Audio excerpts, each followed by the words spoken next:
लोकशाही सांस्कृतिक निकेतन द्वारा आयोजित या दुय्यम खडा तमाशा 2026च्या कार्यक्रमाला उपस्थित राहताना मला आनंद होत आहे। या लोककलेचा आधार आपल्या इतिहासाने घेतला। अनेक काळापासून लोकशाहीर अण्णाभाऊ साठे पासून चालू झालेली ही चळवळ शाहिराच्या डफलीवर त्यावेळेस स्वातंत्र्याचा लढा लढला गेला।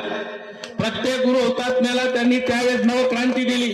जसं छत्रपती शिवाजी महाराजांना हातात तलवार देऊन 12 मावळे उभे केले, रोहिडेश्वरावर नेले आणि सांगितलं का मुघलाच्या विरोधात आपल्याला उभं करायचं आहे, स्वराज्य करायचं आहे। तसंच ह्या शाहिरांनी स्वातंत्र्य काळात इंग्रजांच्या विरोधात जेव्हा गुलामाचे अत्याचार इंग्रज करत होते तेव्हा अमर शाहीर असो, लोकशाहीर अण्णाभाऊ साठे असो किंवा हे सर्वांची शाहिराची लोक चळवळ या उभ्या महाराष्ट्रात तयार झाली आणि यांना उभा माणूस तयार केला आणि सांगितलं की 4 दिवस गुलामीचे जगण्यापेक्षा 1 दिवस वाघासारखं जगा, मेले तरी भेटतात। तेव्हा 150 वर्षाची इंग्रजांची लोक तेथील चालली गेली।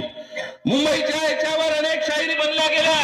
त्यावेळेस लोकांना रोजगार नव्हते आणि त्यावेळेस कलाच्या पथकामध्ये अण्णाभाऊ साठेंनी त्यावेळेस सांगितलं का माझी महिना गावाकडे राहिली, माझ्या जीवाची होती काहली आणि ती या सगळ्या कर्मचारी वृंदांसाठी गायलेली। आणि त्याहीपेक्षा सर्वात मोठी गोष्ट या शाहिरीच्या डफावर अमेरिकेत छत्रपती शिवाजी महाराजांवर पहिला पोवाडा लिहिणारे आपले लोकशाहीर अण्णाभाऊ साठे होते आणि ती सगळी लोककला गावापर्यंत गेली।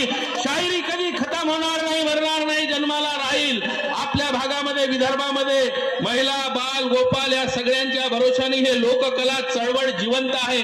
थोड्याशा काही त्याच्यामध्ये गोष्टी राहतील परंतु समाजाची व्यथा, समाजाची दैनंदिनी लोकांवर होणारे अत्याचार ती शाहिराच्या कलेतून निर्माण होते। आणि या कार्यक्रमाला आज आपण नामदेवरावजी निमकर असतील त्यांची पूर्ण ताराबोडींची शाहिरी कंपनी, आमचे मित्र अनिल भाऊ निहारे, आमच्या सोबत आलेले रविभाऊ जयस्वाल, या ठिकाणी असलेले अशोकजी निमकर साहेब, गजानरावजी वाडी, शिवलालजी वाटकर आणि त्यांची संपूर्ण टीम, अभयरावजी कोहळे आणि ह्या सगळ्या चमूच्या माध्यमातून आपण हा कार्यक्रम या ठिकाणी केलाय।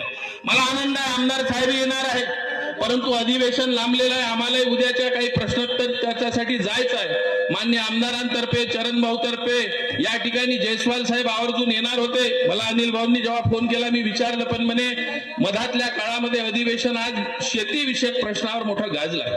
आमची विनंती इतकीच राहील या कार्यक्रमाच्या माध्यमातून आलेल्या सरकारला की जे शेतकऱ्याच्या डोक्यावर अर्धाला जो डोंगर उभा झालेला आहे हा या अधिवेशनात माफ करून पुढील काळामध्ये हा शेतकरी कर्जमुक्त करण्यासाठी हे आलेलं सरकार एवढंच अभिवचन देऊन जातो। शेतकरी समृद्ध व्हावा, आमच्या लाडक्या बहिणींना चांगला मान मिळावा, गावागावामधल्या मुलांना रोजगार मिळावा आणि हे लोकशाही कलावंतांची चळवळ आज आपण या ठिकाणून कठाणे गुरुजीला या लोकशाही परिषदेच्या सदस्यपदी पाठवलेला आहे। मी सगळ्या शाहीर कलावंतांना विनंती करीन अनिल भाऊच्या माध्यमातून आपण सगळे या मेळावा घ्या। ज्यांचे महिने थकलेले आपण 5,000 रुपये 12 महिन्याचे 60,000 केले ते 10,000 करण्याचं उद्दिष्ट देवेंद्रजी फडणवीसच्या माध्यमातून करू, कारण की हे लोकशाहीरी कलावंत जिवंत नाही राहिले। ते गावातली लोककला चळवळ पुढील काळामध्ये खतम होईल इतकंच अभिवचन देतो, थांबतो। तुम्ही आमचा जो स्वागत सत्कार केला याबद्दल सगळ्यांचा धन्यवाद देतो। जय हिंद, जय महाराष्ट्र।